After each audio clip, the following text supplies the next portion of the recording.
বাসরাতে স্বামীর পা ছুঁয়ে সালাম করতে না করতেই ঐমির গালে সজোরে একটা থাপ্পড় পড়ল। পুচকি মেয়েটা ছলছল চোখে তাকিয়ে কান্না জড়ানো কণ্ঠে বলল, কি হলো, আপনি আমাকে মারলেন কেন? ঐমিকে দেখে আমার মনে একটু মায়া জন্ম নিলেও আমি চোখ মুখ শক্ত করে বললাম, সেদিন যে ভরা মজলিসে আমাকে ল্যাং মেরে ফেলে দিয়েছিলে, এটা তার শাস্তিস্বরূপ দিলাম। ঐমি ফুপাতে ফুপাতে বলল, সেদিন আমি কি আপনাকে ইচ্ছে করে ল্যাং মেরে ফেলেছিলাম নাকি?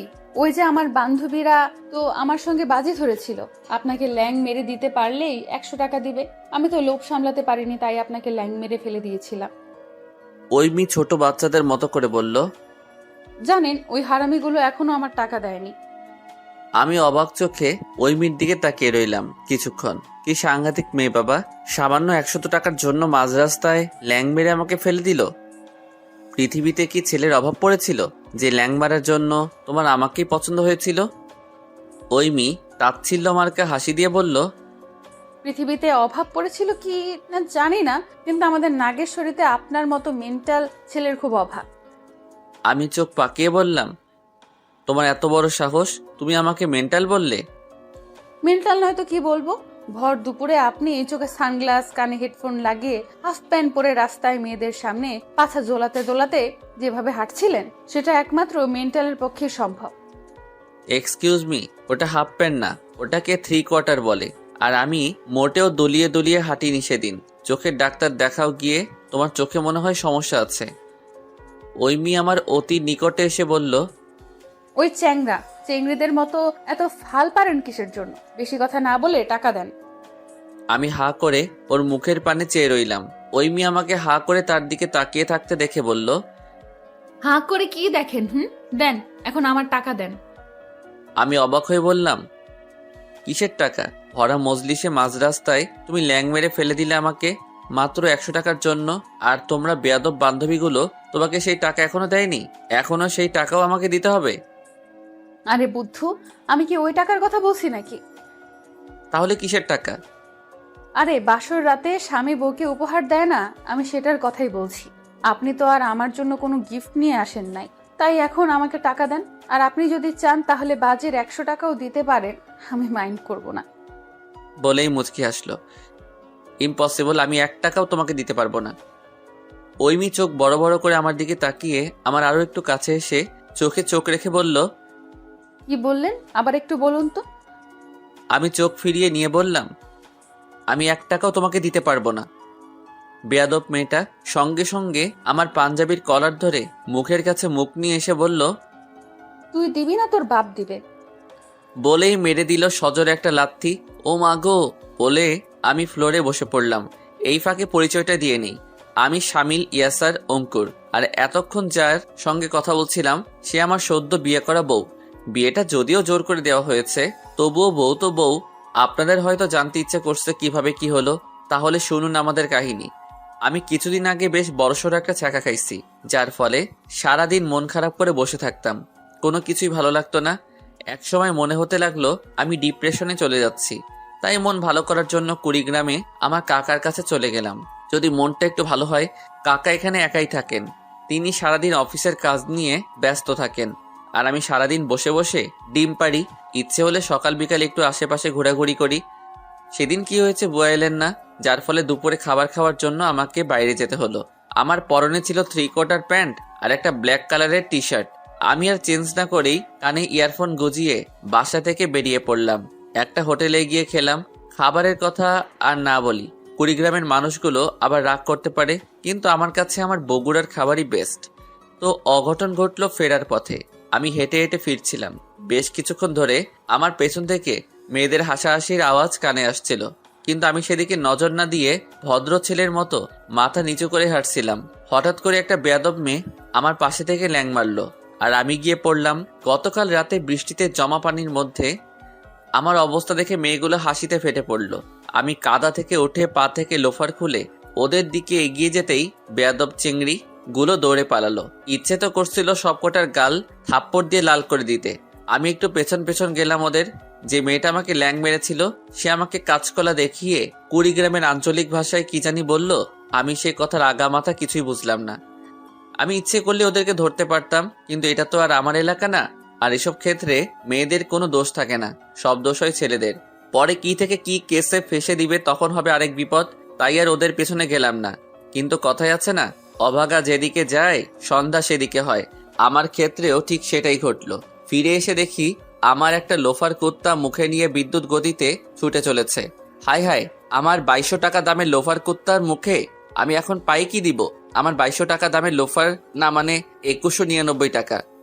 তখন আমার ওই মেয়েগুলোর উপর সেই রকম রাগ উঠেছিল, ইচ্ছে তো করছিল খুন করে ফেলি। পরের দিন আমি সকাল থেকে বিকাল অবধি ওই রাস্তায় দাঁড়িয়েছিলাম, কিন্তু ওই বেয়াদব মেয়েগুলোর দেখা পেলাম না। আজ দেখা পেলে উচিত শিক্ষা দিতাম। দুদিন পর আমি টিকিট কাউন্টার থেকে টিকিট নিয়ে বাসায় আসছিলাম। আজ আমি বগুড়ায় যাব 4টায় বাস। হঠাৎ খেয়াল করলাম সেই দিনে সেই মেয়েগুলো আমার সামনে সামনে হাঁটছে। আমার প্রাণ যেন খুশিতে ভরে উঠল। এবার হবে আসল খেলা, আমাকে ল্যাং মারার উচিত শিক্ষা দিব এবার। ওরা গ্রামের রাস্তা ধরলো, আমিও ওদের পিছু নিলাম।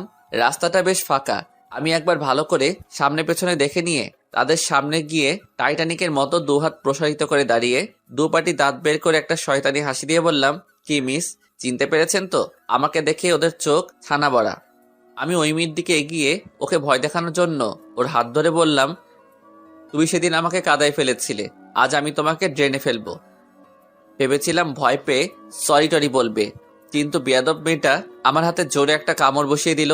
ব্যথায় আমি ওর হাত ছেড়ে দিতেই ও দৌড়াতে শুরু করলো। আমিও হাল ছাড়ার পাত্র না, আমিও পেছন পেছন দৌড় দিলাম।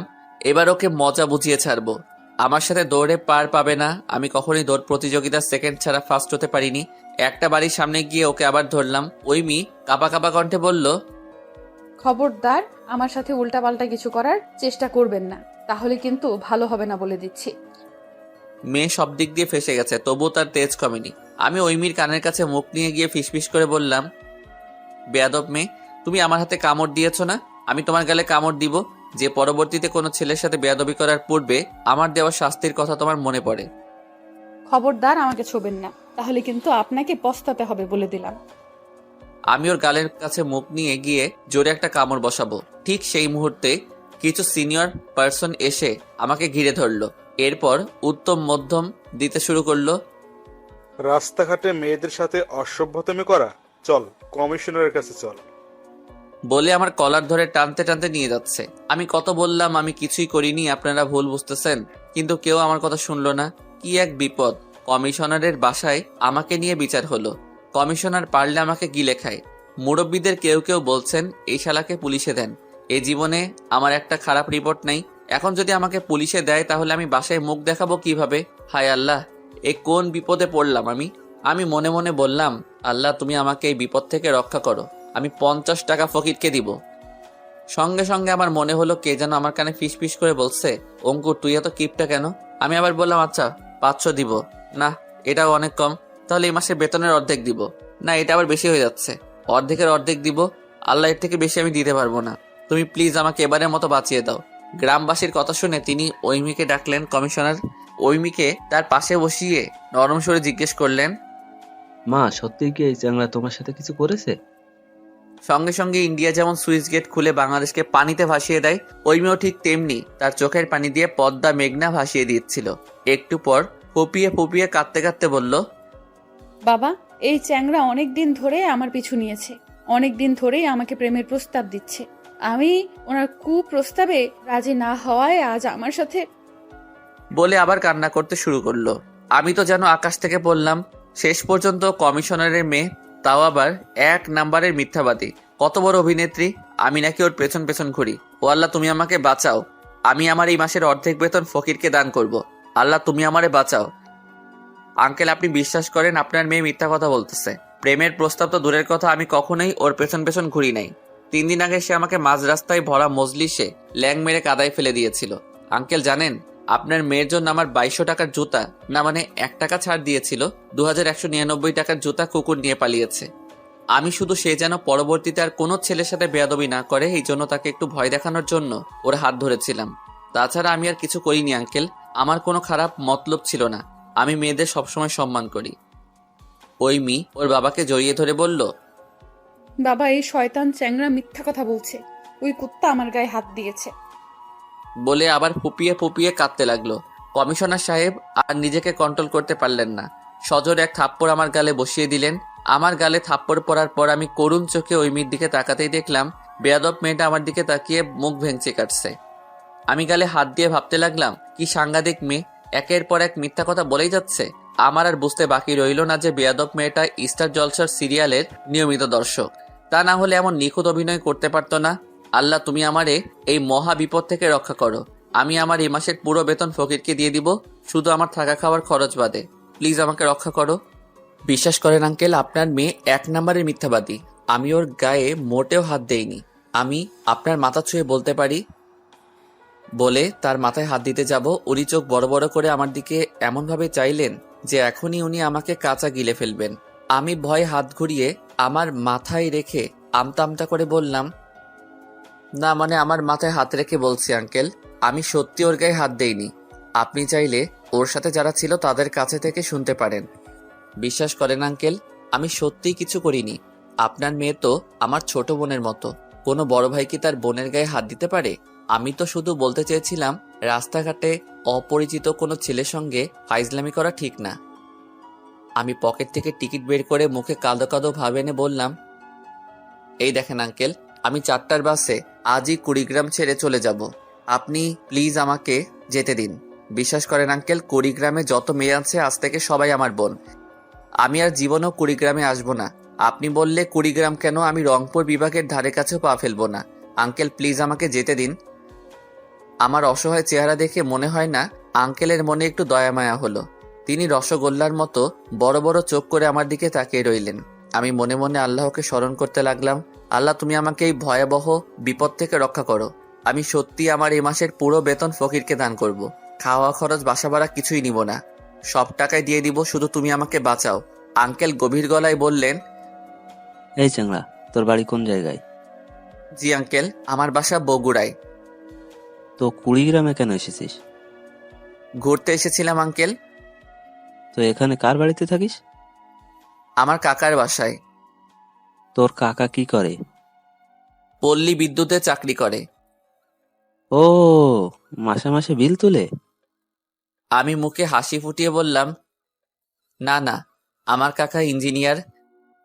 ও আচ্ছা, নাম কি? আমি নাম বলতে আঙ্কেলের ব্যবহার একদম চেঞ্জ হয়ে গেল। ও আচ্ছা, তাহলে তুমি ইঞ্জিনিয়ার সাহেবের ভাতিজা? আগে বলবে তো, ওনার সঙ্গে তো আমার খুব ভালো সম্পর্ক। উনি তো অনেক ভালো মানুষ, কিন্তু তুমি ওনার ভাতিজা হয়ে এসব কাজ করতেছো, এটা কি ঠিক? আমার সাহস একটু বেড়ে গেল। আমি জোর গলায় বললাম, বিশ্বাস করেন আঙ্কেল, আমি আমার কাকার চেয়েও ভালো মানুষ। আমি কিছুই করিনি। আপনার মেয়ে মিথ্যা কথা বলছে। তোমার বাবা কি করে? আমি একটু পার্ট নিয়ে বললাম, জি আঙ্কেল, সরকারি চাকরি করেন। তুমি কি করো? একটা বেসরকারি কোম্পানিতে সহকারী ইঞ্জিনিয়ার পদে আছি, আর সরকারি চাকরির জন্য ট্রাই করছি। বাহ, খুব ভালো তো। এখন বাংলাদেশের চাকরির যে অবস্থা, চাকরি পাওয়াটা খুব কঠিন। জি আঙ্কেল, দোয়া করবেন যেন ভালো পজিশনে যেতে পারি।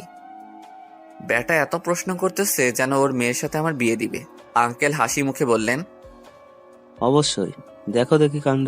তোমার নামটাই তো জানা হলো না। আমার নাম শামিল ইয়াসার, ডাকনাম অঙ্কুর। কি, রংপুর? জি না আঙ্কেল, অঙ্কুর। জীবনে মনে হয় কৃষি শিক্ষা বই পড়েননি, ওখানে দেওয়া ছিল অঙ্কুর উদ্গম, সেই অঙ্কুর। ও আচ্ছা, অঙ্কুর। তো বাবা, তোমরা কেমন বাসায় থাকো?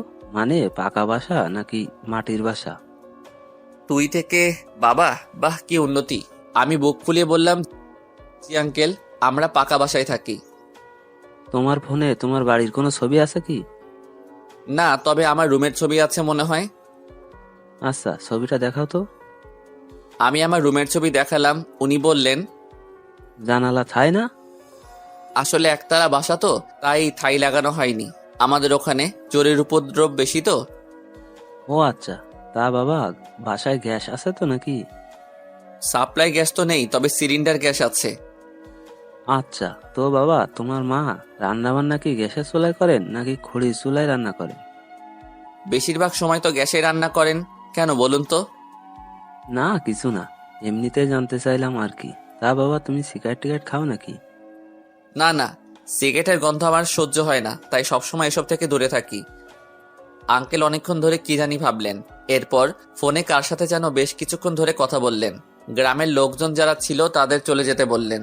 গ্রামের লোকজন চলে যেতেই আঙ্কেল তার মেয়েকে নিয়ে পাশের রুমে গেলেন। একটু পর মনে হলো পাশের রুমে গোল মিটিং বসেছে। আমি আর সেদিকে কান দিলাম না। একটু পরে এসে হয়তো বলবে, সরি বাবা, ভুল আমার মেয়েরই ছিল, ও ছোট মানুষ তো তাই এমন করেছে, তুমি কিছু মনে করো না। খুশিতে আমার এখন নাচতে ইচ্ছে করছে। আল্লাহর শুকরিয়া আদায় করে মনে মনে বললাম, আল্লাহ, তখন আমি ঝোঁকের মাথায় একটু বেশি বেশি বলে ফেলেছি, তুমি আমাকে ক্ষমা করো। আমার পক্ষে 1 মাসের বেতন ফকিরকে দেওয়া সম্ভব নয়, তবে আমি কথা দিচ্ছি এই মাসের অর্ধেকের অর্ধেক বেতন আমি ফকিরকে দিব। প্রায় আধা ঘন্টা ধরে চললো সেই মিটিং। এদিকে আমার বাস ছাড়ার সময় হয়ে যাচ্ছে। মিটিং শেষ করে আঙ্কেল আমি যে রুমে বসেছিলাম সেখানে এলেন। তার পেছন পেছন কয়েকজন নতুন মুখকে ঢুকতে দেখলাম। আঙ্কেল আমার কাছে এগিয়ে এসে বললেন, বাবা রংকুর।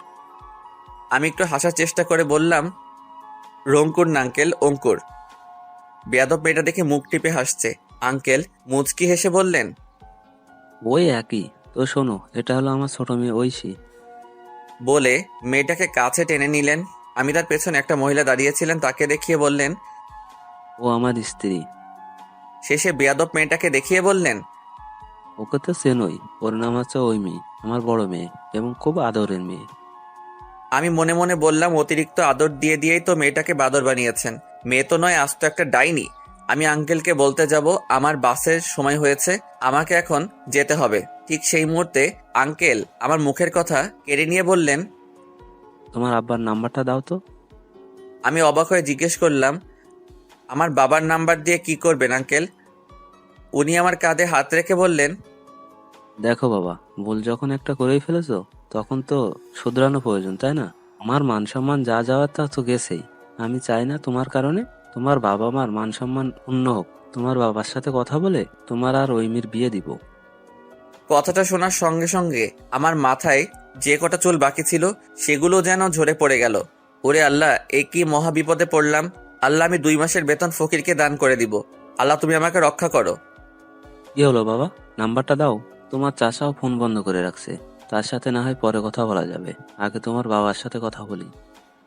হায় আল্লাহ, আমার বাপ যদি এসব জানতে পারে তাহলে আমাকে বাড়ি থেকে বের করে দিবে। এদিকে কাকাকে ফোন দিচ্ছি কিন্তু বারবার বন্ধ দেখাচ্ছে। আমি শেষে আর কোনো উপায় না পেয়ে আঙ্কেলের পা জড়িয়ে ধরে বললাম, বিশ্বাস করেন আঙ্কেল, আমি কিছুই করিনি। আমার বাবা এসব শুনলে আমাকে মেরে ফেলবে। উনি আমাকে উঠিয়ে বললেন, আরে আরে, কি করছো? এসব করে কিচ্ছু হবে না, বিয়ে তো তোমাকে করতেই হবে। দাও, নাম্বারটা দাও। আঙ্কেল, আমি আপনাকে মিথ্যা বলেছি। আমার বাবা কিছুই করে না। আর আমাদের কোনো বাড়ি নেই, ছোট একটা টিনের ঘরে সবাই গাদাগাদি করে থাকি। আর গ্যাস তো দূরের কথা, আমার তো খড়ির চুলাও নেই। মা বাড়িতে বাড়িতে কাজ করে যেটুকু আনেন তা খেয়ে আমরা বেঁচে আছি। এমন ছেলের সাথে বিয়ে দিয়ে আপনি কেন আপনার মেয়ের জীবন নষ্ট করবেন? আঙ্কেল আমার দিকে তাকিয়ে শুধু মুচকি হাসলেন। এতগুলো মিথ্যা কথা বলেও কোনো লাভ হলো না। শালা টাকলা আধা ঘন্টার মধ্যে কই থেকে যে আমার সব ইনফরমেশন জোগাড় করে ফেলেছে আল্লাহ ভালো জানেন। আল্লাহ, আমি আমার 3 মাসের বেতন ফকিরকে দান করব, তবু তুমি এই বেয়াদব মেয়েটার সাথে আমার বিয়েটা আটকাও। আমি কত কিছু বললাম কিন্তু কিছুতেই কিছু হলো না। শেষ পর্যন্ত ওই বেয়াদব মেয়েটাকে বিয়ে করতে হলো। বিয়ের সব কাজ সম্পন্ন হয়ে গেলে আমি বললাম, আঙ্কেল, বিয়ে তো করলাম, এখন কি আমি যেতে পারি? এ কি বাবা, বিয়ে করে বউ রেখে চলে যাবে, এটা কি ভালো দেখাবে? 2-4 দিন থাকো, নতুন বউকে নিয়ে ঘোরাফেরা করো, তারপর না হয় যাবে। রাতে ডাইনিং টেবিলে দেখলাম আমার শাশুড়ি আম্মা বেশ কিছু আইটেম রান্না করেছেন। খাবারগুলোও মজার ছিল, যদিও টেনশনের কারণে আমরা গলা দিয়ে একটু নামিনি সেগুলো। আর এতদিন যেসব খাবার খেয়েছি কি জঘন্য ছিল বলে বোঝাতে পারবো না। মানুষ বলে বিয়ে নাকি মজা আর মজা, খালি খাওন আর খাওন। কিন্তু আমার কাছে মনে হয়েছে বিয়ে মানে আজাব, খালি টাকা আর টাকা। ঘরে ঢুকতেও নাকি টাকা দিতে হবে। আমার পকেটে 3টা কচকচে 1000 টাকার নোট ছিল। বেয়াদব মেয়েগুলো সবগুলোই নিয়ে নিচ্ছে। আমি এখন বাড়ি যাব কিভাবে? ভাইরা আমার গ্রামে ঘুরতে গিয়ে ভুলেও যেন কোনো মেয়ের পেছনে পড়েন না, তাহলে কেস খায়া যাবেন। গ্রামের মেয়েগুলো ভীষণ ডেঞ্জারাস।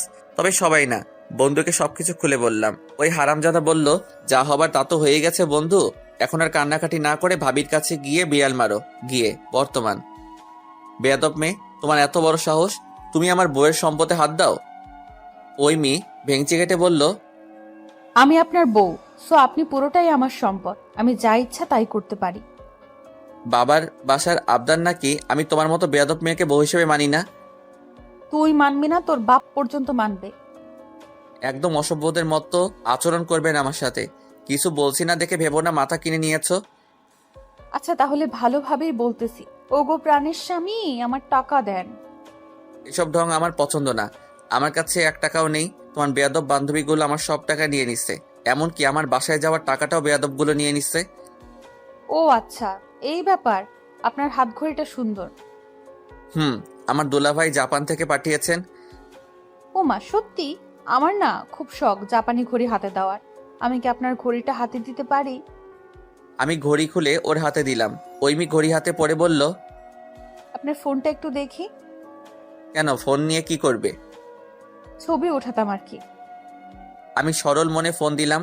ঐমি সঙ্গে সঙ্গে ফোন আর ঘড়ি লকারে রেখে লক করে দিয়ে বলল, এসব আর আপনি পাবেন না। টাকা যখন দিতে পারবেন না, তাহলে এইগুলোই আমার বাসর রাতের উপহার। আমি হাদারামের মতো চেয়ে রইলাম। কি সাংঘাতিক মেয়ে, মুহূর্তের মধ্যে আমার সবকিছু হাতিয়ে নিল। এর সাথে থাকলে আমার জীবন তেজপাতা হতে সময় লাগবে না। আল্লাহ আমাকে এখান থেকে পালানোর একটা রাস্তা দেখাও। আমি আমার 3 মাসের বেতন ফকিরকে দিয়ে দিব। বেয়াদব মেয়ে। ঐমি হাতে চাকু নিয়ে বলল, একদম কাছে আসার চেষ্টা করবেন না, ছুরি দিয়ে ভুঁড়ি কানা করে দেবো বলে দিলাম। আমি 2 পা পিছিয়ে গিয়ে, হায় আল্লাহ, মেয়ে তো নয়, সাক্ষাৎ একটা মাস্তান। এর হাত থেকে তুমি আমাকে রক্ষা করো। ঐমি প্লিজ, আমি তোমার কাছে যাব না। তুমি চাকুটা সামনে থেকে সরাও।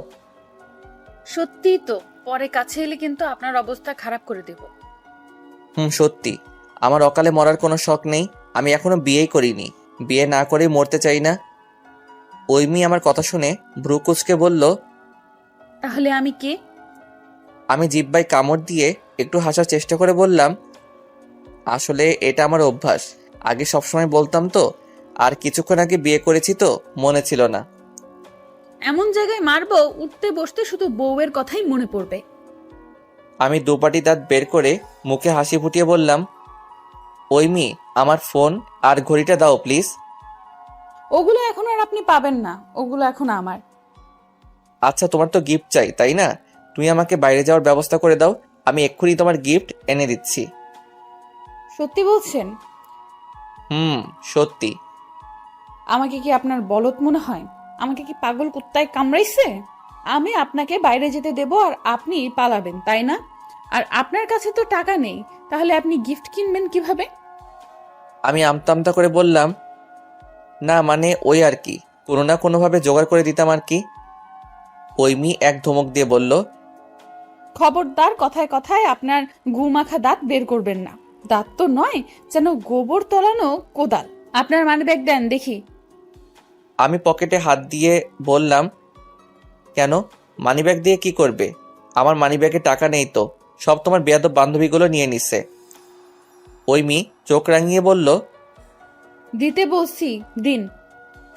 না আমি দিব না। তার মানে আপনি আমাকে মিথ্যা বলেছিলেন আপনার কাছে টাকা আছে। মানিব্যাগ দিবেন না, ছুরি দিয়ে ভুঁড়ি কানা করে দেব। বলেই চাকু হাতে নিয়ে আমার দিকে এগিয়ে আসতে লাগলো। কি আর করার, বাধ্য হয়ে মানিব্যাগ দিতে হলো। ঐমি মানিব্যাগ নিতে নিতে বলল, আপনি এত ভীতু কেন? ছেলে মানুষ হবে বাঘের মতো, আর আপনি কি না ভেজে বেড়ালের মতো বউকে দেখে ভয় পান? এমন করলে তো বউ টেকা মুশকিল। ঐমি কথা শুনে মনে হচ্ছিল বাঘের মতো ঝাঁপিয়ে পড়ি, কিন্তু সামান্য হাত ধরার কারণে বিয়ে করতে হয়েছে। আর বাঘের মতো ঝাঁপিয়ে পড়লে দেখা যাবে আমার বডি আছে কিন্তু সেটাতে জীবন নেই। বেয়াদব মেয়ে। মানিব্যাগের এক চিপায় 500 টাকা ছিল, সেটাও নিয়ে নিল। আল্লাহ, এই বেয়াদব মেয়েটা তো আমাকে ফকির বানিয়ে ছাড়বে। ঐমি এটিএম কার্ড হাতে নিয়ে বলল, এটাতে টাকা আছে তাই না? আমি মুচকি হেসে বললাম, না না, এখনো বেতন পাইনি তো। ঐমি কেন যেন আমার কথায় বিশ্বাস করে মানিব্যাগ আমাকে ফেরত দিল। আমি পালানোর রাস্তা খুঁজছিলাম। ঐমি মুচকি এসে বলল, পালানোর ধান্দা বাদ দিয়ে চুপচাপ শুয়ে পড়ুন। ড্রেস চেঞ্জ করবেন না? আপনি চাইলে আমি বাবার লুঙ্গি এনে দিতে পারি। না থাক, লাগবে না। আমি লুঙ্গি সামলাতে পারি না। শেষে দেখা যাবে দক্ষিণা বাতাসে লুঙ্গি আকাশে। সকালে ঘুম থেকে উঠে দেখব আমি আছি, মাগার আমার লুঙ্গি খুঁজে পাওয়া যাচ্ছে না। যা একটু মান সম্মান ছিল সেটাও শেষ হয়ে যাবে। তার চেয়ে ভালো আমি এটা পরেই ঘুমাবো। আমার কথা শুনে ঐমি হাসতে হাসতে বলল, সামান্য লুঙ্গি সামলাতে জানেন না, বউ সামলাতে পারবেন তো? আমি কিভাবে বলবো? আমার কি আরো 2-3টা বউ আছে নাকি? তাও ঠিক, তো গার্লফ্রেন্ড নেই আপনার? হুম, আছে তো। হায় আল্লাহ, বিয়ে তো করে ফেললাম, এখন আমার গার্লফ্রেন্ডের কি হবে? এই সব দোষ তোমার। আমার নামে মিথ্যা অপবাদ দিয়ে তুমি আমাকে ফাঁসিয়েছো। আমি তোমাকে কখনোই ক্ষমা করব না। ঐমি ভেংচি কেটে বলল, আপনার ক্ষমার আমার দরকার নেই। আপনি বসে বসে আমার ক্ষমার উপর চাপ দিন। আমি গেলাম ঘুমাতে। আচ্ছা, তুমি আমার নামে মিথ্যা অপবাদ দিয়েছিলে আমাকে মার খাওয়ানোর জন্য। মায়ের তো আমি খেয়েছি, তাহলে লাফিয়ে লাফিয়ে বিয়ে করতে গেলে কেন? বেয়াদব মেয়ে একটা, বিয়ে করে আমার জীবন শেষ করে দিল। প্রথমে আমি মোটেও আপনার নামে মিথ্যা অপবাদ দেইনি। ওরে বাবা, কি মিথ্যাবাদী মেয়ে! আমি তোমার গায়ে হাত দিয়েছি, এরপর আমি তোমার সাথে উল্টাপাল্টা কিছু করার চেষ্টা করেছি। আমি তোমার পেছন পেছন ঘুরি, আমি তোমাকে কুপ্রস্তাব দিয়েছি। এসব মিথ্যা অপবাদ নয় তো কি? আপনি আমার হাত ধরেননি, ওটাই তো গায়ে হাত দেওয়া হলো। এরপর আপনি আমার গালে কামড় দিতে চাননি। মাঝ রাস্তায় আপনি একটা মেয়েকে আটকিয়ে তার গালে কামড় দিতে চাইবেন, তো সেটা উল্টাপাল্টা কাজ নয় তো কি বলবো? বাহ বাহ, তুমি যে আমাকে সবার সামনে কাদার মধ্যে ফেলে দিলে, সেটার বেলায় কি? তুমি যে আমার হাতে কামড় দিয়ে তোর সুন্দর সুন্দর দাঁতের ছাপ ফুটিয়ে তুলেছ, সেটা কোনো সমস্যা নয়। মানে ছেলেরা করলে দোষ আর মেয়েরা করলে কিছুই না। আচ্ছা, সব মানলাম, কিন্তু আমি কবে তোমাকে কুপ্রস্তাব দিয়েছি? ঐমি মুচকি হেসে বলল, ওটা একটু মিথ্যা বলেছিলাম বাবার হাতে আপনাকে মার খাওয়ানোর জন্য, কিন্তু বাবা মাত্র একটা মেরেই থেমে গেলেন। আমি গালে হাত দিয়ে বললাম, একটা থাপ্পড় খেয়েই আমার অবস্থা খারাপ হয়ে গেছে, এখনো ব্যথা করতেছে। ঐমি আমার গালে আলতো করে তার কোমল হাত ছুঁয়ে বলল, অনেক জোরে মেরেছিল তাই না? আমার শরীরের মধ্যে যেন এক অন্যরকম শিহরণ খেলে গেল। আমি সঙ্গে সঙ্গে চোখ বন্ধ করে ফেললাম। প্রথম কোনো মেয়ের ছোঁয়া। আমি বরাবরই মেয়েদের থেকে দূরে দূরে থাকতাম। যে মেয়েটার সাথে সম্পর্ক ছিল তার সঙ্গেও কখনো দেখা হয়নি। ওই মেয়ে আমার হাত ধরে ঝাঁকুনি দিয়ে বলল, কি মিস্টার, কই হারিয়ে গেলেন? আমি আস্তে আস্তে বললাম, কোথাও না তো। আমাকে বিয়ে করলে কেন? আমি তো বিয়ে করতে চাইনি, কিন্তু বাবা বলল আপনার পরিবার নাকি অনেক ভালো, আপনি ছেলেটাও নাকি অনেক ভালো, আপনি আমাকে সুখে রাখবেন। আর আমি আরেকটা জিনিস ভাবলাম, ক্যাবলা ছেলে এখন খুঁজলেও পাওয়া যাবে না। আর যে কথাটা ভেবে আমি রাজি হয়েছি সেটা হলো, আমার একটা বান্ধবী আছে বিবাহিত, ওর স্বামীর কাছে যা চায় ওর স্বামী ওকে তাই দেয়। আমি বাবার কাছে অনেক কিছু চাইলে বাবা অনেক সময় দেয় না। তো ভাবলাম বিয়ে করলে আপনার কাছে যা চাবো আপনি তাই দেবেন, তো বিয়ে করাই ভালো। যখন যেটা চাইবো তখন সেটাই পাওয়া যাবে। কি মজা বলেন? আহা, কি বুদ্ধি! মহারানী যখন যেটা আবদার করবে সঙ্গে সঙ্গে পূরণ করতে হবে। টাকা যেন গাছের পাতা, গাছ ধরে ঝাঁকুনি দিলেই পাওয়া যায়। স্বামীকে ফকির করবার ধান্দা। আমি 1 টাকাও তোমার পেছনে খরচ করতে পারবো না। ঐমি ভেঙচি কেটে বলল, আপনার থেকে টাকা কিভাবে খসাতে হবে সেটার প্ল্যানিং আমি করে ফেলেছি, ওসব নিয়ে আপনার চিন্তা করতে হবে না। এইটুকু সময়ের মধ্যে এত কিছু প্ল্যানিং করে ফেলেছো? সাংঘাতিক মেয়ে তো তুমি। আমাকে কি আপনার কাঁচা খেলোয়াড় মনে হয়? বয়সে আপনার থেকে ছোট হতে পারি, কিন্তু বুদ্ধিতে আমার কাছে মার খেয়ে যাবেন আপনি। তোমার তো মন্ত্রী ছেলের সাথে বিয়ে করা উচিত ছিল। তোমার শ্বশুর জনগণের টাকা হাতিয়ে নিত, আর তুমি বসে বসে শুধু টাকা উড়াতে। বিয়ে যখন আপনার সাথে হয়েই গেছে, এখন আর ওসব ভেবে লাভ আছে? তো আপনার গার্লফ্রেন্ডের কথা বলেন, দেখতে কি সেই রকম সুন্দরী? দেখিনি কখনো, বলবো কিভাবে? ঐমি অবাক হয়ে বলল, কি বলেন? তার মানে মেয়েটাকে আপনি চেনেন না, ফোনের মাধ্যমে প্রেম? হুম। ওই শাকচুন্নি নিশ্চয়ই বলেছে হিন্দি সিনেমার মতো দেখা করার আগ পর্যন্ত আপনাকে কোনো ছবি দেখাবে না। হুম। আপনি তো বলদ কেন? সমস্যা নেই, আমার সাথে থাকলে এমনিতেই ঠিক হয়ে যাবেন। তো আপনার কেমন গার্লফ্রেন্ড? একবারও তো ফোন দিয়ে আপনার খোঁজ নিল না। ব্রেকআপ হয়েছে, আমি মন খারাপ করে বললাম। ও আচ্ছা, আপনি তাহলে ছ্যাঁকা খাওয়া মাল। বলেই হি হি করে হাসতে লাগলো। সি সি, কথার কি শ্রী! এমনি ওকে ফেসবুকে মেসেঞ্জারে ফোন থেকে ব্লক মেরে দিন। ও ফোন তো আমার কাছে, সমস্যা নেই, আমি পরে ব্লক মেরে দেব। এই যে মিস্টার বলদ, আজ থেকে আমি ছাড়া পৃথিবীর সব মেয়ে আপনার বোন, কথাটা মাথায় ভালো করে ঢুকিয়ে নিন। আচ্ছা ঠিক আছে, কিন্তু শাশুড়ি আম্মা কেউ কি আপু বলে রাখবো? ঐমি চোখ বড় বড় করে বলল, মাকে কেন আপু বলে ডাকবেন? না মানে তুমি তো একটু আগে বললে পৃথিবীর সব মেয়ে আমার বোন, তাই বললাম আর কি। আপনাকে না বলছি আপনার ওই গু মাখা দাঁত আমার সামনে বের করবেন না। আর সব মেয়ে বলতে ইয়াং মেয়েগুলোর কথা বলেছি। ও আচ্ছা ঠিক আছে। মনে থাকে যেন। আর ভুলেও যদি কোনো মেয়ের দিকে তাকিয়েছেন তাহলে একবারে দিয়ে আপনার চান্দু স্টেডিয়ামে ফাটিয়ে দেব। আমার ভীষণ ঘুম পাচ্ছে, আমি এখন ঘুমাবো। বলে ঐমি খাটে শুয়ে পড়ল। কিছুক্ষণ পর ঐমি আমাকে দাঁড়িয়ে থাকতে দেখে বলল, কি সমস্যা আপনার? অমন ক্যাবলার মতো দাঁড়িয়ে আছেন কেন? আমি কোথায় ঘুমাবো? এত বড় একটা খাট কি আপনার চোখে পড়ছে না? আমি আমতা আমতা করে বললাম, আমি কি তোমার পাশে শুবো? তো কি আপনি কি নিচে শুতে চান? তাহলে শুতে পারেন, আমার কোনো সমস্যা নেই। না না, আমি তোমার পাশে ঘুমাবো। বলে ঐমির পাশে শুয়ে পড়লাম। একটু পর, এই শুনছেন? বলো। রাতে ঘুমের মধ্যে ভুলেও আমার সাথে উল্টাপাল্টা কিছু করার চেষ্টা করবেন না। উল্টাপাল্টা কিছু করলে একদম নারী নির্যাতন কেস দিয়ে জেলে পুরে দেব, বলে দিলাম। ওরে আল্লাহ, এ কোন মেয়ের পাল্লায় পড়লাম গো। আল্লাহ, আমি আমার 4 মাসের বেতন ফকিরকে দিয়ে দিব, তবু তুমি আমাকে রক্ষা করো। তুমি হয় ওকে উঠিয়ে নাও, আর না হয় আমাকে উঠিয়ে নাও। তবে ইচ্ছা হলে চুমু খেতে পারেন, আমি মাইন্ড করব না। বলেই ঐমি মুচকি এসে অপর পাশে মুখ ফিরিয়ে নিল। আমি মনে মনে বললাম, তোমাকে চুমু দিতে আমার বয়ে গেছে। শুধু তোমার সৌন্দর্যের প্রেমে পড়ে গেছি বলে কিছু বলছি না, তা না হলে এক থাপ্পড় দিয়ে সব বেয়াদবি ছুটিয়ে দিতাম। একবার শুধু বাগে পাই, তোমার এই বগুড়ার টক দইয়ের ঘোলের মতো তোমার মাথা যদি ঘোল না করেছি, তাহলে আমার নাম অঙ্কুর না। তখনই আমার মনে হলো কে যেন আমার কানে কানে বলতেছে, তুই ওর মাথা ঘোল করবি? তুই এই মেয়েটাকে ঘোল খাওয়াবি? তোর বাপের ক্ষমতা নাই এই মেয়েরে ঘোল খাওয়ানোর। আর কি জানি বললি, তুই ওরে থাপ্পড় দিবি? তোর বুকের পাটা আছে? তুই হয়তো ভুলে গেছিস ফকির বাবার কথা। তুই হবি 1 নম্বরের বউ পাগল, সারাদিন বউয়ের আঁচল ধরে তার পেছন পেছন ঘুরবে। আর সেই তুই নাকি তোর বউকে মারবি থাপ্পড়? হাস্যকর। মধ্যরাতে ঐমি পিঠে গুঁতো মেরে ঘুম ঝরানো কণ্ঠে বললাম, আপনার কি সমস্যা? এত ছটফট করতেছেন কেন? শান্তিতে একটু ঘুমাতে দেবেন না? কি হয়েছে, এমন করতেছেন কেন? খুব ক্ষুধা লাগছে, আমি আবার পেট খালি থাকলে ঘুমাইতে পারি না। ঐমি রেগে গিয়ে বলল, তাহলে রাতে খাবার সময় নতুন জামাইয়ের মতো ঢং করে না খেয়ে উঠে আসলেন কেন? টেনশনে আমি কিছু খাইতে পাচ্ছিলাম না। আর আমি তো নতুন জামাই, তাই না? আপনি কি সত্যিই খালি পেটে ঘুমাতে পারেন না? হ্যাঁ সত্যি, আমার মা তো প্রতি রাতে এক্সট্রা করে নুডলস রান্না করে আমার জন্য রেখে দেয়। রাতে যখন আমার ক্ষুধা লাগে আমি যে সেগুলো খাই। এত যে খান সেগুলো যায় কই? গায়ে তো একটু লাগে বলে আমার মনে হয় না। আমার ঘরে কোনো নুডলস ফুডলস নাই। আর আমি বুঝতে পারছি আপনি না খাওয়া পর্যন্ত আমাকে শান্তিতে ঘুমাতে দেবেন না। আমি যাচ্ছি খাবার আনার জন্য, আপনি ওয়াশরুম থেকে ফ্রেশ হয়ে আসেন। একটু পর ঐমি একটা প্লেটে করে খাবার নিয়ে আসলো।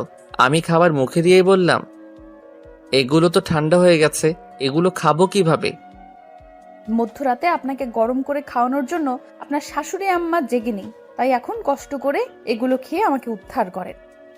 তুমি একটু গরম করে আনতে, ঠান্ডা খাওয়া যায়? আমার চুলা জ্বালানো বারণ আছে। কেন? চুলো জ্বালালে কি হবে? উফ, এত কথা না বলে আপনি খান তো। কি আর করার, ঠান্ডা খাবার খেতে লাগলাম। ঐমি আমার সামনে বসে আমার খাওয়া দেখতে লাগবে। তোমার ক্ষুধা লেগেছে নাকি? চাইলে তুমি আমার সঙ্গে খেতে পারো, আমি এতগুলো খাবো না।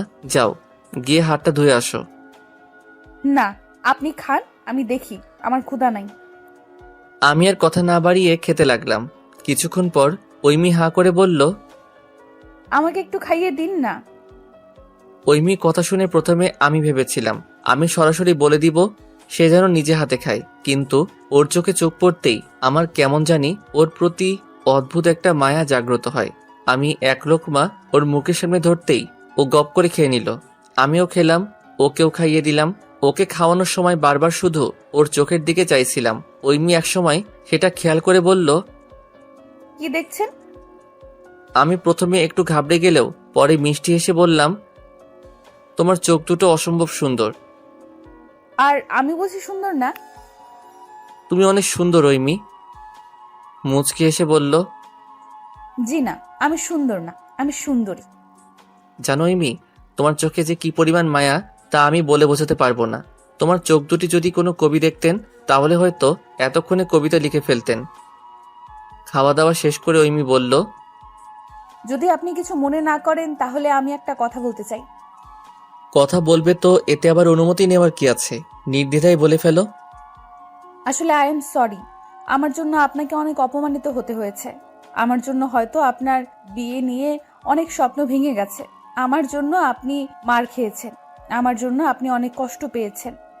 আমার দুষ্টামির জন্য আজ আমার আর আপনার বিয়েটা হয়েছে। আপনার বিয়ে নিয়ে হয়তো অনেক স্বপ্ন ছিল, আপনার বউকে নিয়ে হয়তো অনেক স্বপ্ন ছিল। আমার চেয়ে অনেক সুন্দর বউ আপনি হয়তো কল্পনা করতেন। আসলে আমি বিয়ে করতে চাইনি, বাবার জোরাজোরিতে রাজি হয়েছি। আসলে আমি চাই না আমার জন্য আমার বাবার মান সম্মান নষ্ট হোক, কিন্তু আমি বারবার এমন কাজ করে তার জন্য আমার বাবার মান সম্মান নষ্ট হয়, আমার বাবা কষ্ট পায়। যা হবার তা তো হয়ে গেছে। বিয়েটা যখন হয়ে গেছে তখন আর এসব ভেবে লাভ নেই। আপনি যদি শাস্তি দিতে চান তাহলে আমাকে শাস্তি দিন, আমি কিছু বলবো না। তবুও এমন কিছু করবেন না যার জন্য বাবা কষ্ট পাবে। আপনি যদি কিছু না মনে করেন তাহলে চলুন না, দুজন নামাজ পড়ে আমাদের নতুন জীবনের জন্য আল্লাহর কাছে শুকরিয়া আদায় করি। আমি যেন আমার চোখ কানকে বিশ্বাস করতে পারছিলাম না। এটা কি সেই ঐমি যে আমাকে মাঝ রাস্তায় ল্যাং মেরে ফেলে দিয়েছিল, যে কিনা আমার নামে মিথ্যা অপবাদ দিয়ে তার বাবার হাতে থাপ্পড় খাইয়েছিল? এটাই কি সেই বেয়াদব মেয়েটা যাকে শিক্ষা দেওয়ার জন্য আমি তার পিছু দিয়েছিলাম? মেয়েটা আসলে রহস্যময়। মোনাজাত শেষ করে আমি ঐমিকে বললাম, মোনাজাতে কি চাইলে আল্লাহর কাছে? সত্যিটা বলবো নাকি মিথ্যাটা বলবো? অবশ্যই সত্যি বলবে। আপনি যেটা চেয়েছেন সেটা যেন আল্লাহ কবুল না করে, আমি এটাই চেয়েছি। আমি চোখ বড় বড় করে ওর দিকে তাকিয়ে বললাম, কেন? এমনটা চাওয়ার কারণ কি? কারণ আপনি চেয়েছেন আল্লাহর কাছে এই বেয়াদব মেয়েটার হাত থেকে আমাকে রক্ষা করো। ফকিরের টাকা পয়সা দেবেন, আরো কি যেন কথা বলছিলেন। তাই আমি চেয়েছি আপনার দোয়া কবুল না হয়। একবার যখন বিয়ে হয়েছে এত সহজে আপনাকে ছাড়ছি না মশাই। তুমি কিভাবে জানলে আমি ওটাই চেয়েছি? আপনি গাধার মতো জোরে জোরে বললে তো আমি জানতে পারবোই। আর শোনেন, টাকা না দিয়ে আমাকে দেন, আল্লাহ আপনার মঙ্গল করবে। আমার চেয়ে বড় ফকির এই পৃথিবীতে আর একটাও খুঁজে পাবেন না। তোমাকে টাকা দিতে আমার বয়ে গেছে। এখন যা ইচ্ছে বলুন, টাকা কিভাবে আদায় করতে হয় সেটা আমরা খুব ভালো করে জানা আছে। এই একটু আগেই তো তুমি ঠিক ছিলে, হঠাৎ এই ডাইনি রূপ ধারণ করলে কেন? সকালে ঘুম থেকে উঠে দেখি ঐমি তখনও ঘুমাচ্ছে। দুষ্টু মেয়েগুলোকে ঘুমন্ত অবস্থায় অসম্ভব সুন্দর দেখায়। ঐমিকেও একদম পুতুলের মতো লাগছিল। আমি লকারের চাবি নিয়ে আস্তে করে লকারটা খুলে আমার ফোন আর ঘড়িটা বের করে নিলাম। রুম থেকে বেরিয়ে আসবো কি জানি হলো, আবার পিছন ফিরে ঐমির দিকে তাকালাম। ওর কাছে গিয়ে বাম হাতটা নিয়ে আমার সবচেয়ে প্রিয় ঘড়িটা পরিয়ে দিলাম। এরপর ঐমির কপালে আলতো করে চুমু দিয়ে বিদায় জানালাম। বেয়াদব মেয়েটা ঘুমাচ্ছে, এটাই সুযোগ পালানোর। পরে যা হবে দেখা যাবে, এখন আগে পালাই। কিন্তু দুর্ভাগ্য, কথায় আছে না, অভাগা যেদিকে যায় সন্ধ্যা সেদিকে হয়। আমার ক্ষেত্রেও ঠিক তাই হলো। গেট খুলতেই দেখলাম শাশুড়ি আম্মা সামনে দাঁড়িয়ে আছে। আমাকে দেখে তিনি বললেন, এ কি বাবা, এত সকালে তুমি উঠে পড়েছো? ফাজিল মেয়েটা এখনো ওঠেনি তাই না? দাঁড়াও, আমি ডেকে দিচ্ছি। না না, ডাকতে হবে না, ও ঘুমাক। তো বাবা তুমি ফ্রেশ হয়ে নাও, আমি তোমার জন্য টেবিলে নাস্তা দিচ্ছি। কাল রাতে তো ঠিকমতো খেলেই না। না আন্টি, আমি এখন কিছু খাবো না, এখন একটু ছাদে যাব। আন্টি কি মা বলবা? আর সিঁড়ি ঘরে তো তালা লাগানো আছে, দাঁড়াও আমি ঐশীকে বলে দিচ্ছি সিঁড়ি ঘরের তালাটা খুলে দিতে। না আন্টি, ওকে ডাকতে হবে না, আপনি আমাকে চাবি দিন, আমি নিজেই খুলে নেব। আগে মা বল, এরপর চাবি পাবে, তা না হলে চাবি তোমাকে দিব না। আমি মুখে হাসি ফুটিয়ে বললাম, আচ্ছা মা, আমি কি চাবিটা এখন পেতে পারি? আমার শাশুড়ি আম্মা আমার হাতে চাবি দিয়ে আমার হাতটা শক্ত করে ধরে বললেন, আমার মেয়েটা খুব দুষ্ট, কিন্তু ওর মনটা খুব ভালো। জানি তোমাদের বিয়েটা স্বাভাবিক ছিল না, কিন্তু বাবা যেটা হবার সেটা তো হয়েই গেছে। জন্ম, মৃত্যু আর বিয়ে, এই তিনটা উপর আল্লাহর হাতে। এভাবেই তোমাদের বিয়েটা লেখা ছিল। ও আমাদের খুব আদরের মেয়ে, তুমি ওকে কষ্ট দিও না বাবা। তুমি দুদিন ওর সঙ্গে থাকলে বুঝতে পারবে ও মানুষ হিসেবে মোটেও খারাপ না। জানি এমন হুট করে কাউকে বউ হিসেবে মেনে নেওয়া সহজ না, তবে আমি জানি তুমি চেষ্টা করলে পারবে। আমি শুধু হাসলাম। আমার মাথার মধ্যে তখন শুধু ঘুরছে কিভাবে এই বাড়ি থেকে আমি পালাবো। শাশুড়ির কথা মাথায় নিলে আর এই বাড়ি থেকে পালানো আমার হবে না। ছাদিকে দেখলাম আশেপাশে বেশ কয়েকটা গাছ আছে। আমি তাড়াতাড়ি একটা গাছ বেয়ে নামছিলাম, এমন সময় ঐমি ছাদে এসে চোর চোর বলে চিৎকার করতে লাগলো।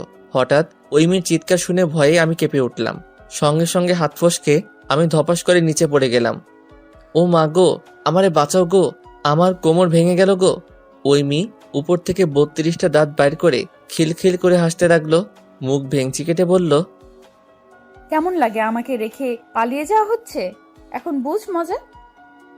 আল্লাহ, এই ডাইনির হাত থেকে তুমি আমারে বাঁচাও। ফকিরকে আমি আমার 5 মাসের বেতন দিয়ে দিব। আল্লাহ, তুমি আমাকে এর হাত থেকে বাঁচাও, তা না হলে ফকিরকে টাকা দিতে দিতে একদিন আমি নিজেই ফকির হয়ে যাব। বেয়াদব মেয়ে, দোয়া করে দিলাম তোমার স্বামী যেন নেশাখোর হয়, আর সকাল সন্ধ্যা যেন তোমাকে মারধর করে। বাংলাদেশের সবচেয়ে খারাপ মানুষটা যেন তোমার হাজবেন্ড হয়। শকুনের দোয়ায় গরু মরে না, আর আল্লাহ আপনার দোয়া কবুল করেনি, কারণ আমার স্বামী একটা ভিতর ডিম। আমাকে মারার সাহস নেই। উনি সিগারেটে মুখে দেয় না, আর তো নেশা করা দূরে থাকলে। আচ্ছা, আপনি সত্যিই সিগারেট খান না? সিগারেটের গন্ধ আমার সহ্য হয় না। ইস, আমার কত শখ ছিল আমার স্বামী সিগারেট খাবে, আমি তাকে মেরে মেরে কখনো একটু ভালোবাসা দিয়ে সিগারেট খাওয়া ছাড়াবো। আপনি কেন সিগারেট খান না বলেন তো? বুঝতে পেরেছি, এখন তোমার মার খাওয়ার জন্য আমার সিগারেট খেতে হবে, তাই তো? এই না, আপনি ভুলেও সিগারেট মুখে নেবেন না। ধূমপান স্বাস্থ্যের পক্ষে ক্ষতিকর। ঐমি একটু নিচে আসো তো, আমার পাটা মনে হয় ভেঙে গেছে। ঠিক আছে, আল্লাহ বিচার করছে। আমাকে রেখে পালাচ্ছিলেন না, এখন বুঝ মজা। ঐমি প্লিজ একটু নিচে আসো, আমি দাঁড়াতে পারছি না, সত্যি মনে হয় পাটা ভেঙে গেছে। এরপর যেটা হলো আমি দেখে তো অবাক, ঐমি গাছ বেয়ে নিচে নেমে এলো। কি সাংঘাতিক মেয়ে, গাছে উঠতে পারে। আমি অবাক হয়ে জিজ্ঞেস করলাম, ঐমি তুমি গাছে উঠতে পারো? হ্যাঁ মশাই, গ্রামের মেয়েরা সব পারে। এখন ওঠেন দেখি। কিভাবে উঠবো? আমি তো পায়ের উপর ভর দিতে পারছি না। আমার কাঁধের উপর ভর দিয়ে ওঠার চেষ্টা করুন। ঐমির কাঁধে ভর দিয়ে হাঁটতে হাঁটতে বললাম, আমি যে পালিয়ে যেতে চেয়েছিলাম, এটা তোমার বাবা মাকে বলো না, যেন তারা কষ্ট পাবেন। আমি তো বলবোই, 100 বার বলবো। তার আগে একটা কথা, আপনি যে পালাচ্ছিলেন, আপনার চাচার কাছে গেলেই তো আপনার ঠিকানা আমরা পেয়ে যেতাম। আর বাবা তো আপনার সম্পর্কে সবকিছু খোঁজ খবর নিয়েছেন, এমনকি আপনার মতো একটা বলদের সঙ্গে আমাকে বিয়ে দিয়েছে। এই খবরদার, আমাকে বলদ বলবা না, আমি মোটেও বলদ না। ওলে বাবা, আমার স্বামীটা রাগ করেছে।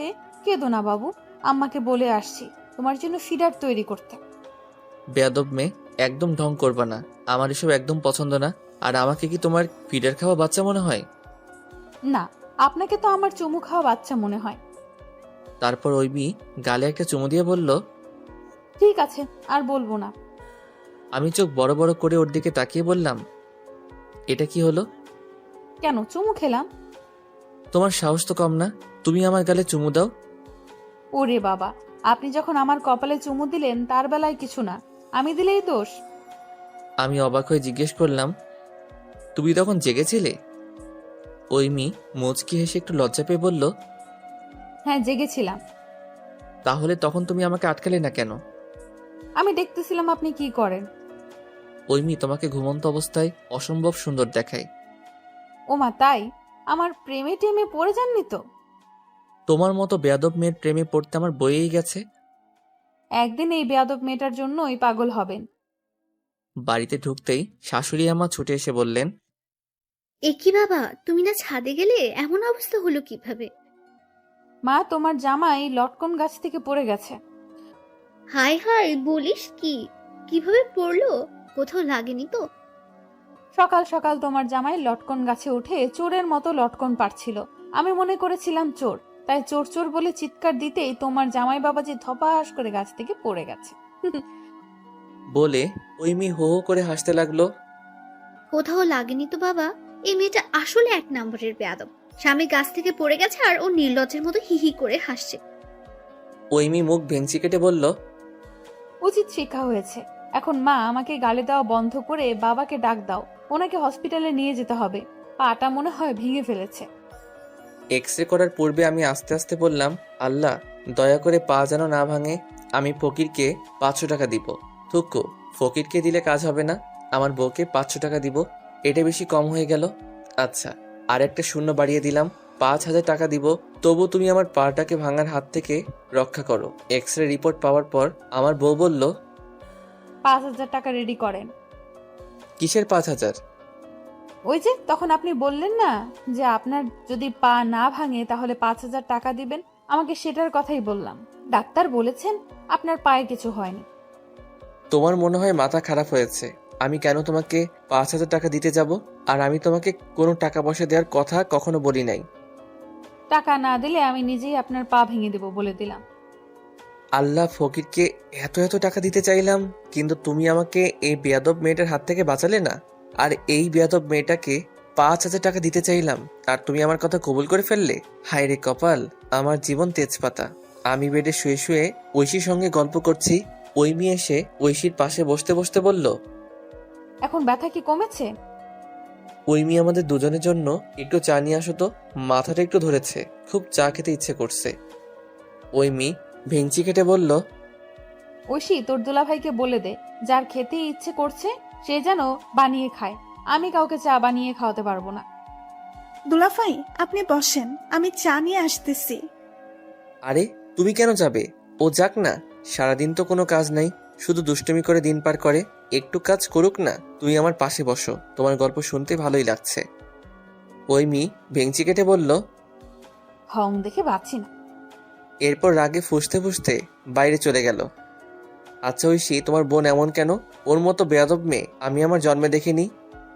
আপু মোটেও বেয়াদব না, ও একটু দুষ্টু টাইপের। ছোটবেলায় কিন্তু এমন ছিল না, একদম শান্তশিষ্ট ছিল।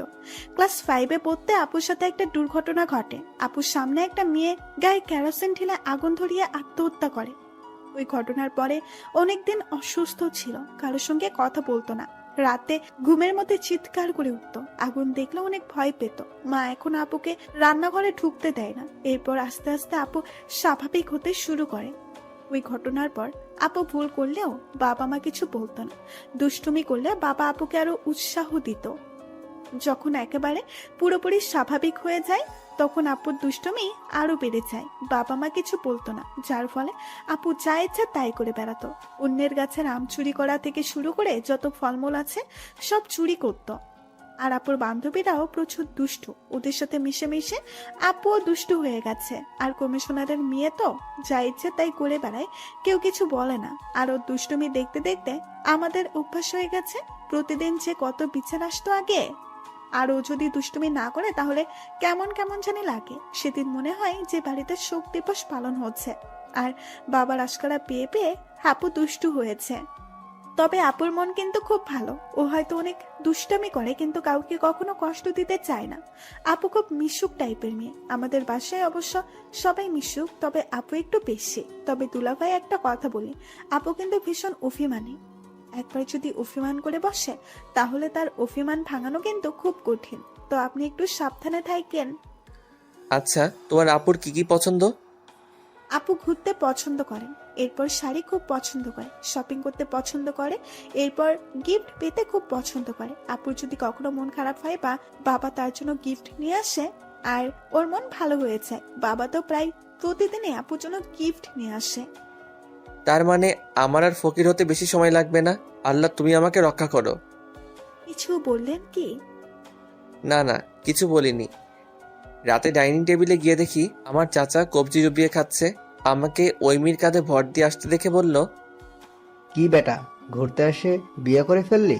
একবার চাচারে খবর দিলি না? আব্বুর সাথে কথা বলছিলা। আব্বু কি বলল?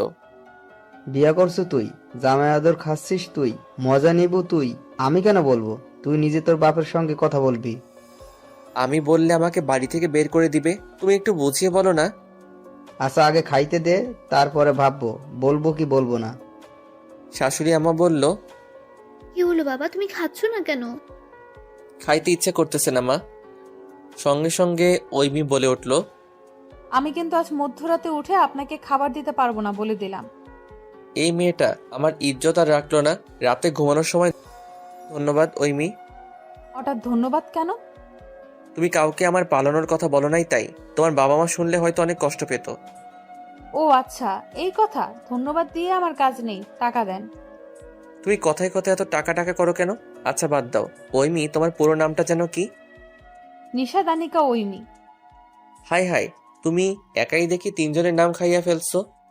ওই মেয়ের চোখ বড় বড় করে আমার দিকে তাকালো। এমনভাবে তাকিয়ে আছো কেন? সত্যি তো বললাম, নিশাত, আতিকা, ওইমি, এটা একটা নাম হলো? মিছিমিছি তিনজনের নাম দখল করে বসে আছো। কাজটা তুমি মোটেও ঠিক করনি। যে কোনো একটা রাখতে এতগুলো নামের কোনো দরকার আছে? দেখেন, একদম উল্টাপাল্টা কথা বলে আমার মেজাজ খারাপ করবেন না।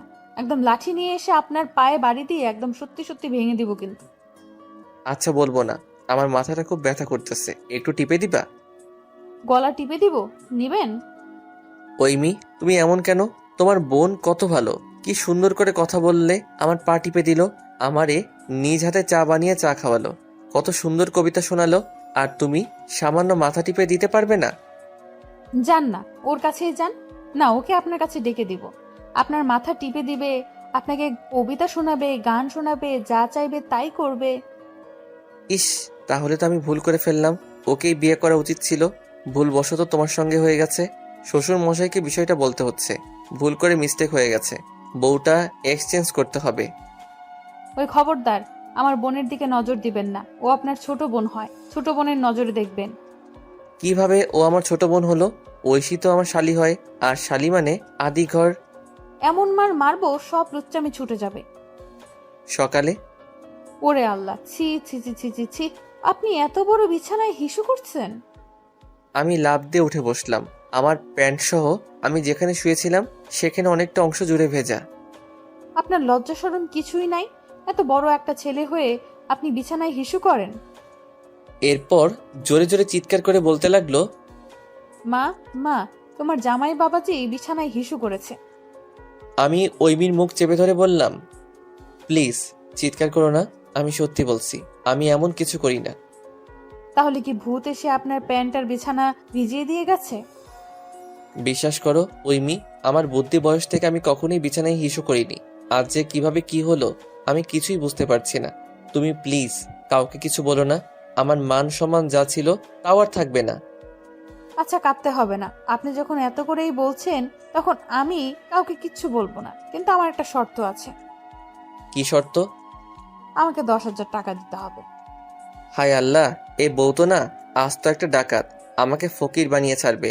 আল্লাহ, আমি বুঝতে পারছি ভবিষ্যতে আমি ফকির হতে চলেছি, তাই ভবিষ্যতের কথা চিন্তা করে সেই ফকিরকেই আমি আমার 5 মাসের বেতন দিয়ে দিব। তবু তুমি আমার বউকে আমার মতো একটু কিপটা বানিয়ে দাও। 10,000 টাকা? এত টাকা দিয়ে তুমি কি করবে? আমার কাছে তো এখন 1 টাকাও নাই। আমি অত কিছু জানি না। আমার টাকা না দিলে আমি সবাইকে বলে দিব আপনি বিছানায় হিসু করেছেন। আচ্ছা, আমি শ্বশুর আব্বার থেকে নিয়ে তোমারে দিবনি। আমি কি আমার বাবার টাকা চাইছি? আমি আপনার টাকা চাইছি। আমার শ্বশুর আব্বার টাকা মানে আমার টাকা, তাই না? সেখান থেকে না হয় তোমারে 10,000 টাকা দিলাম, ক্ষতি কি? তাই খবরদার, আমার বাবার টাকার উপর নজর দিবেন না। আপনার থেকে টাকা চাইছি, আপনি যেখান থেকে পারেন সেখান থেকে এনে দেবেন, কিন্তু আমার বাবার কাছ থেকে নিতে পারবেন না। আচ্ছা ঠিক আছে, তাহলে তুমি আমাকে 10,000 টাকা দাও, সেখান থেকে আমি তোমারে 5,000 টাকা দিচ্ছি, পরে আর 5,000 টাকা দিয়ে দিব। ওই খবরদার, আমার সঙ্গে বাটপারি করবেন না। টাকা না দিলে আমি সত্যি বলে দেব আপনি বিছানায় হিসু করেছেন। আচ্ছা, সবার সামনে তোমার স্বামীর ইজ্জতের ফালুদা করতে তোমার একটু কষ্ট হবে না? না, আমার কোনো কষ্ট হবে না। আমার তো বেশ ভালোই লাগে আপনার ইজ্জতের ফালুদা করতে। বাসায় নিয়ে যেয়ে তোমাকে দিয়ে যদি বাসার সব কাজ না করাইছি তাহলে আমার নাম অঙ্কর না। আচ্ছা যাও, টাকা দিবনি, কিন্তু এখন দিতে পারবো না, এখন আমার কাছে টাকা নেই। আচ্ছা, পরে দিন, তবে মাথা ছুঁয়ে বলেন যে সত্যিই দিব। আপনি যে বাটপার।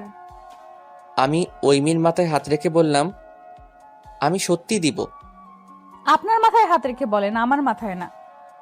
আমার মাথায় হাত রাখতে হবে? আচ্ছা রাখলাম। এবার বলো, বিছানা ভিজে গেছে, এটার কি হবে? ওসব নিয়ে আপনাকে চিন্তা করতে হবে না, ওটা আমি ম্যানেজ করে নেব। ওইমি চলো না, একটু বাইরে থেকে ঘুরে আসি। সকালে হাঁটাহাঁটি করলে মন ভালো থাকে। আগে আপনি যান, হাগে আসেন। সকাল সকাল হাগলে সব কিছুই ফ্রেশ হয়ে যায়।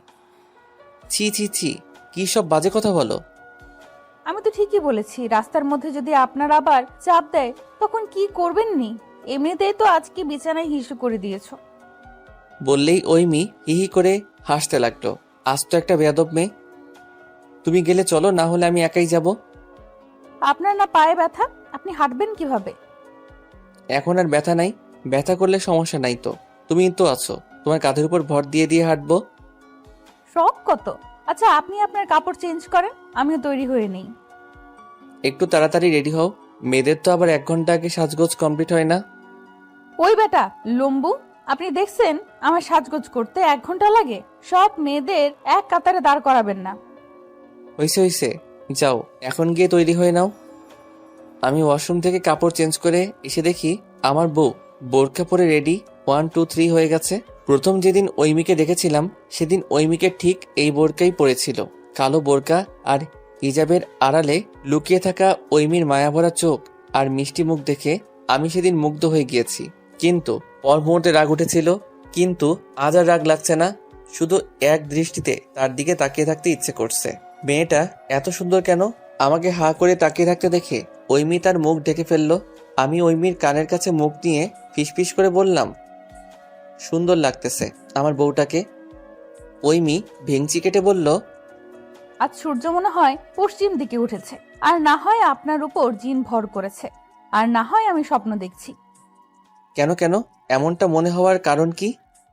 বারে, যে মানুষ কাল সকালে আমার সাথে পালানোর জন্য ছাদ থেকে গাছ বেয়ে নামছিল, আজ সে বউ বউ করছে। এটা স্বপ্নের চেয়ে কম কি? আচ্ছা, এখন এসব কথা বন্ধ করে তাড়াতাড়ি চলো, আর পার্সটা সঙ্গে নিও। বলা তো যায় না কখন কিভাবে কোথায় প্রয়োজন পড়বে। খালি পার্স আবার নিও না যেন। আমার কাছে কিন্তু কোনো টাকা নেই। ঐমি চোখ বড় বড় করে আমার দিকে তাকালো। এমন করে তাকিয়ে আছো কেন? আরে বাবা, আমি তো ভালোর জন্যই বললাম। ধরো রাস্তায় তোমার কিছু খেতে ইচ্ছে করছে, কিন্তু টাকা নেই, কিন্তু তোমার প্রচুর খেতে ইচ্ছে করছে। টাকা না থাকলে দোকানদার তো আর এমনি এমনি তোমাকে দিবে না। আর দোকানদার যদি না দেয় তাহলে খাবে কিভাবে? তাই ভবিষ্যতের কথা চিন্তা করে সঙ্গে টাকা নিয়ে যাওয়া ভালো। আপনার লজ্জা করে না আমাকে টাকা নিতে বলছেন? আপনি থাকতে আমি কেন টাকা নিতে যাব? আমার যা খেতে ইচ্ছে করবে আপনি নিয়ে দিবেন। আমার কাছে টাকা থাকলে তো আর আমি তোমাকে বলতাম না। আচ্ছা চলুন এখন। আমার থেকে টাকা খরচ করার ধান্দা আমি বুঝি না মনে করেছেন? আমিও যদি সুদে আসলে টাকা উসুল না করেছি, তাহলে আমার নামও ঐমি না।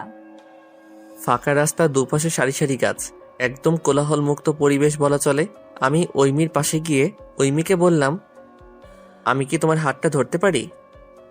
ঐমি চোখ বড় বড় করে বলল, না, একদম ধরাধরি করার চেষ্টা করবেন না, মানুষ দেখলে কি বলবে? আমার বউয়ের হাত আমি ধরতে পারবো না? না, এটা আপনার শহর না যে আপনার যা ইচ্ছে তাই করবেন। এটা গ্রাম, এক একজন এক এক রকম কথা বলবে। যা বাবা, আমার বউয়ের হাত আমি ধরে হাঁটবো, এতে মানুষের বলার কি আছে? আচ্ছা আপনার মতলব কি বলেন তো? আজ সকাল থেকে দেখছি বউ বউ করছেন। বউকে বউ বউ বলবো না তো কি বলবো? আপা আপা। এই দেখেন, একদম বাজে কথা বলবেন না। ভেবেছিলাম আজকে ওর সব টাকা শেষ করব, কিন্তু এত সকালে কোনো দোকানই খোলেনি। আর এখানে যে ছোট্ট একটা মার্কেট আছে সেটা তো মনে হয় না 10টার আগে খুলবে। হোটেলগুলো খোলা আছে, তবে সেসব খাবার, ইস, ওইসব খেলে নির্ঘাত ডায়রিয়া। ওই মেয়ে, চলো না দূরে কোথাও থেকে ঘুরে আসি, যেখানে থাকবো শুধু তুমি আর আমি। এখন গাড়ি কোথায় পাবেন? অটো আছে না, একদম অটো রিজার্ভ করে নিয়ে যাব, তাহলে অন্য কেউ আমাদের ডিস্টার্ব করবে না।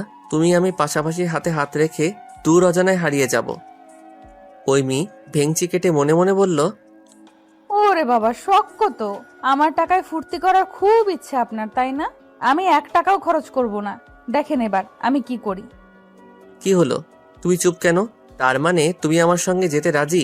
বেশি দূর যাব না, এই তিস্তা ব্রিজ পর্যন্ত যাব, ওখানে একটু হাঁটাহাঁটি করে এরপর চলে আসবো। তার আগে চলো ওই দোকানটায় থেকে একটু চিপস নেই। চিপস তো আমারও পছন্দ, কিন্তু টাকা তো খরচ করা যাবে না। এখন কি করা যায়? একটা বুদ্ধি পেয়েছি। আউ মা! বলে ঐমি পা ধরে বসে পড়ল। কি হয়েছে ঐমি, পায়ে ব্যথা পেয়েছো? ঐমি কান্না কান্না ভাব করে বলল, আমার পাটা মনে হয় মুচকে গেছে, আমি আর হাঁটতে পারবো না। ঐমিকে দোকানের সামনে থাকা টুলে বসিয়ে বললাম, দেখি কোথায় ব্যথা পেয়েছো। স্লিপারটা ওর পা থেকে খুলে পায়ে মালিশ করে দিয়েছিলাম। ঐমি আমার হাতের ছোঁয়া পেয়ে বারবার কেঁপে উঠছিল। মানুষ হিল পরে হোঁচট খায়, এই কথা শুনেছি। স্লিপার পরেও যে কেউ হোঁচট খায় আজ প্রথম দেখলাম। একটু সাবধানে তুমি হাঁটতে পারো না? সব সময় শুধু দুষ্টুমি বুদ্ধি তোমার মাথার মধ্যে ঘুরপাক খায়। নিজের প্রতি একটু কেয়ার নিতে শেখো, বুঝেছো? যদি বড় কিছু হয়ে যেত তাহলে কি হতো? তোমার মা বাবাকে আমি কি বলতাম? তারা কি ভাববে বলো তো? প্রথম দিনই আমার মেয়ের পা ভেঙে নিয়ে এসেছে, বাকি জীবন তো পড়ে আছে, না জানি কি করবে। এই জন্য আমি বলছিলাম যে হাতটা একটু ধরি, কিন্তু তুমি তো আমার কথা শুনলে না। ওই মেয়ে এক দৃষ্টিতে আমার দিকে তাকিয়েছিল। সরি, আমার জন্য আপনার ঘুরতে যাওয়ার প্ল্যানটা ক্যান্সেল হয়ে গেল। রাখো তোমার ঘুরতে যাওয়া, ওটা না হয় অন্যদিনই যাওয়া যাবে। কিন্তু তোমার যদি বড় কিছু হয়ে যেত একটু সাবধানে চলবে তো। এখন বাসায় যাব কিভাবে? আমি হাঁটতে পারবো, সমস্যা নাই। আর হোঁচট খেয়ে পড়লে বড় কিছু হয় না। আমি ওই মেয়েকে কোলে উঠিয়ে নিলাম। ওই মেয়ে হাত পা ছোটাছুটি করতে করতে বলল, এই এই করছেনটা কি? মানুষ দেখলে কি বলবে? প্লিজ আমাকে নামিয়ে দিন, আমি হাঁটতে পারবো। এ কোন ঝামেলায় পড়লাম আবার? নিজের দিকে খাল কেটে কুমির আনলাম। একদম চুপ, পুরো রাস্তা ফাঁকা, কেউ দেখবেও না, কেউ কিছু বলবেও না। আর কজন বউয়ের স্বামীর কোলে ওঠার সৌভাগ্য হয় বলো তো? আপনার পায়ে ব্যথা, পায়ে ভর করলে ব্যথাটা আরো বেড়ে যেতে পারে। তোমার ওজন 44 কেজির বেশি হবে না, সো চুপ থাকো। ওই মেয়ে আমার গলা জড়িয়ে ধরে আমার দিকে পলকহীনভাবে তাকিয়ে রইল। এমনভাবে তাকিয়েও না গো, প্রেমে পড়ে যাব। কিছুক্ষণ পর, প্লিজ, এদিকে মানুষ আছে, দয়া করে আমাকে নামিয়ে দিন। মানুষ দেখলে খারাপ বলবে। আমি সত্যিই হাঁটতে পারবো। আচ্ছা ঠিক আছে, নামাতে পারি, তবে আমার দুটো শর্ত আছে। আমি আপনার সব শর্তে রাজি, প্লিজ আমাকে নামান। শর্তগুলো আগে শোনো তো, না পরে আবার বলবা যে আমি চিটিং করছি। তাড়াতাড়ি বলেন। প্রথম শর্ত, তুমি আমাকে ওয়াদা করো আজ থেকে তুমি সব সময়